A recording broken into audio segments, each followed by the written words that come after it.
നമസ്കാരം. Life management ക്യാപ്സ്യൂൾസിലേക്ക് സ്വാഗതം. പലരുടെയും ജീവിതത്തിൽ പല നഷ്ടങ്ങളും പരാജയങ്ങളും ഉണ്ടാക്കി തീർത്തത് അവരുടെ നാവിൽ നിന്ന് ഉതിർന്നു വീണ ചില വാക്കുകളാണ്. സമയവും സന്ദർഭവും സാഹചര്യവും ഒന്നും നോക്കാതെ ആരുടെ മുമ്പിൽ വെച്ച് ആരെപ്പറ്റി എന്ത് പറയുന്നു എന്നൊന്നും യാതൊരു വീണ്ടു വിചാരവുമില്ലാതെ എന്തെങ്കിലുമൊക്കെ വാക്കുകൾ നമ്മുടെ വായിൽ നിന്ന് വീഴുക.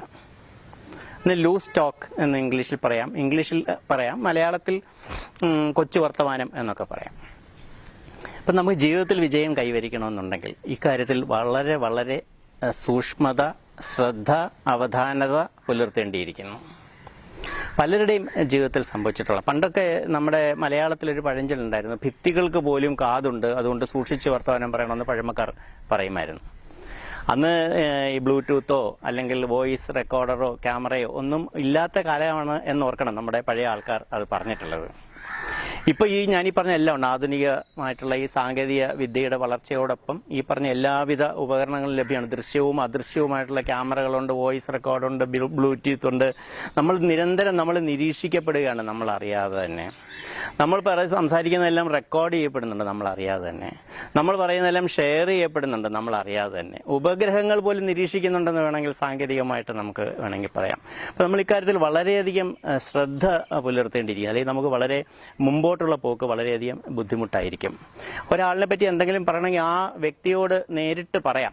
മറ്റൊരാൾ വഴി പറയുമ്പോൾ മറ്റൊരാൾ കേട്ടിട്ട് അത് മറ്റൊരാളോട് ചെന്ന് അല്ലെങ്കിൽ പല ആൾക്കാർ മറിഞ്ഞ് ആ വ്യക്തിയിലേക്ക് എത്തിച്ചേരുമ്പം അതിൻ്റെ അർത്ഥം പൂർണ്ണമായിട്ട് മാറിപ്പോകും.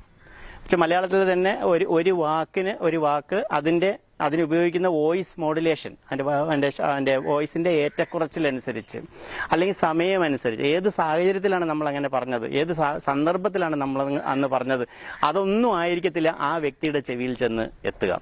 തികച്ചും മറ്റൊരു അർത്ഥത്തിലായിരിക്കും, തികച്ചും വിപരീതമായ അർത്ഥത്തിലായിരിക്കും ചിലപ്പോൾ ആ വ്യക്തിയുടെ അടുത്ത് ചെന്നെത്തുക. അത് വലിയ രീതിയിലുള്ള ശത്രുതയ്ക്ക് വഴിവെക്കും. അപ്പം നമ്മുടെ നാക്കിൻ്റെ പ്രധാനപ്പെട്ട ജോലി എനിക്ക് തോന്നുന്നു ശത്രുവിനെ ഉണ്ടാക്കി തരിക എന്നുള്ളതാണ്. അപ്പം ശത്രുവിനെ ഉണ്ടാക്കി തരിക എന്നുള്ള ആ ജോലിയിൽ നിന്ന് നമ്മുടെ നാവിനെ ട്രെയിനിങ് കൊടുത്ത് പതുക്കെ പിന്തിരിപ്പിക്കണം. നമ്മുടെ ഏറ്റവും വലിയ അനുഗ്രഹമാണ് നമ്മുടെ നാവ്. പക്ഷേ നമുക്ക് ഏറ്റവും വലിയ ശാപമായിട്ട് വളരെയധികം ആൾക്കാർ പശ്ചാത്തപിക്കുന്നുണ്ട്. ചില സാഹചര്യങ്ങളിൽ ഞാൻ അങ്ങനെ പറഞ്ഞു പോയല്ലോ, ഇന്ന വ്യക്തിയുടെ മുമ്പിൽ വെച്ച് മറ്റൊരു വ്യക്തിയെപ്പറ്റി ഇന്ന രീതിയിൽ ഞാൻ സംസാരിക്കാൻ പാടില്ലായിരുന്നു, ഞാൻ ഉദ്ദേശിച്ചതല്ല, പക്ഷെ അദ്ദേഹം കേട്ടത് മറ്റൊന്നാണ്. പക്ഷേ നമുക്ക് അതിൻ്റെ പേരിൽ ഒരുപാട് ജീവിതത്തിൽ പരാജയങ്ങളും നഷ്ടങ്ങളും നേരിടേണ്ടി വന്നു പല ആൾക്കാരും പശ്ചാത്തപിക്കുന്നത് നമ്മൾ കേട്ടിട്ടുണ്ട്. അപ്പം ചില ആൾക്കാർ അതിനെന്താ, എൻ്റെ ഏറ്റവും അടുത്ത വിശ്വസ്തരുടെ മുമ്പിൽ വെച്ചല്ലേ ഞാൻ അങ്ങനെയൊക്കെ പറഞ്ഞതെന്ന് പറയും. പക്ഷെ നമ്മളൊന്ന് ഓർക്കണം, നമ്മുടെയൊക്കെ ജീവിതത്തിലേക്ക് തിരിഞ്ഞു നോക്കുക. ഇന്നലത്തെ വിശ്വസ്തൻ ആണോ ഇന്ന് നമ്മുടെ കൂടെയുള്ള ആൾ? അല്ലെങ്കിൽ ഇന്നത്തെ വിശ്വസ്തർ നാളെ വിശ്വസ്തരായി തന്നെ തുടരും എന്ന് ആർക്കെങ്കിലും ഉറപ്പുണ്ടോ?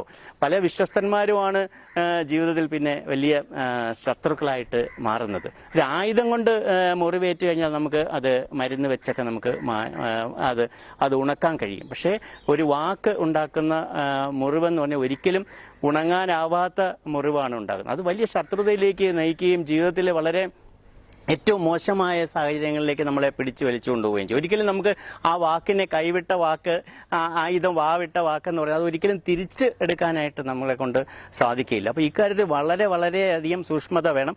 ഓരോ വാക്കും ഉപയോഗിക്കുന്നതിന് മുമ്പ് നമ്മൾ ഒന്ന് ആലോചിക്കുന്നത് നല്ലതാണ്. ആ വാക്ക് അവിടെ പറയേണ്ട ആവശ്യമുണ്ടോ?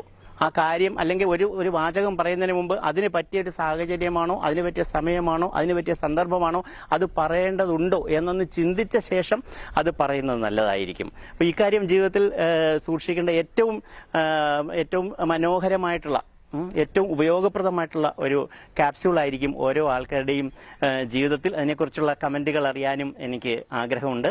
നന്ദി, നമസ്കാരം.